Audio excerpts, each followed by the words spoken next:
ఓం నమో వెంకటేశాయ. తిరుమలలో ఆడవాళ్లు పూలు ధరించరాదన్న నియమం ఉంది. ఎందుకో తెలుసా? తిరుమలకు పుష్ప మండపం అనే పేరుంది. కానీ అక్కడి కుసుమాలన్నీ శ్రీనివాసుడికే చెందాలి. ప్రచారంలో ఉన్న కథను అనుసరించి పూర్వము స్వామివారికి అలంకరించిన పూలను భక్తులకు ఇచ్చేవారు. ఒకసారి శ్రీశైల పూర్ణుడు అనే పూజారి శిష్యుడు స్వామివారికి అలంకరించిన పుష్పాలను తాను ధరించాడు.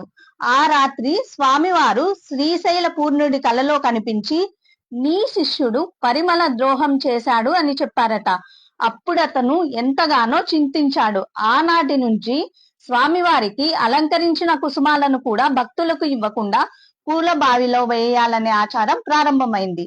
భగవంతుడి ఎదుట భక్తులు అతి సాధారణంగా ఉండాలి అని గుర్తు చేసేందుకే కుసుమాలను ధరించకూడదన్న నియమం పెట్టారు. ఆలయాలకు దర్శనానికి వెళ్ళినప్పుడు ఆడంబరాలకు గాని ఆకర్షణలకు గాని ఎంత దూరంగా ఉంటే ఆ పరమాత్ముడిపై అంత ఏకాగ్రత మనకు కుదురుతుందని ఇలాంటి ఆచారాన్ని పెట్టారు.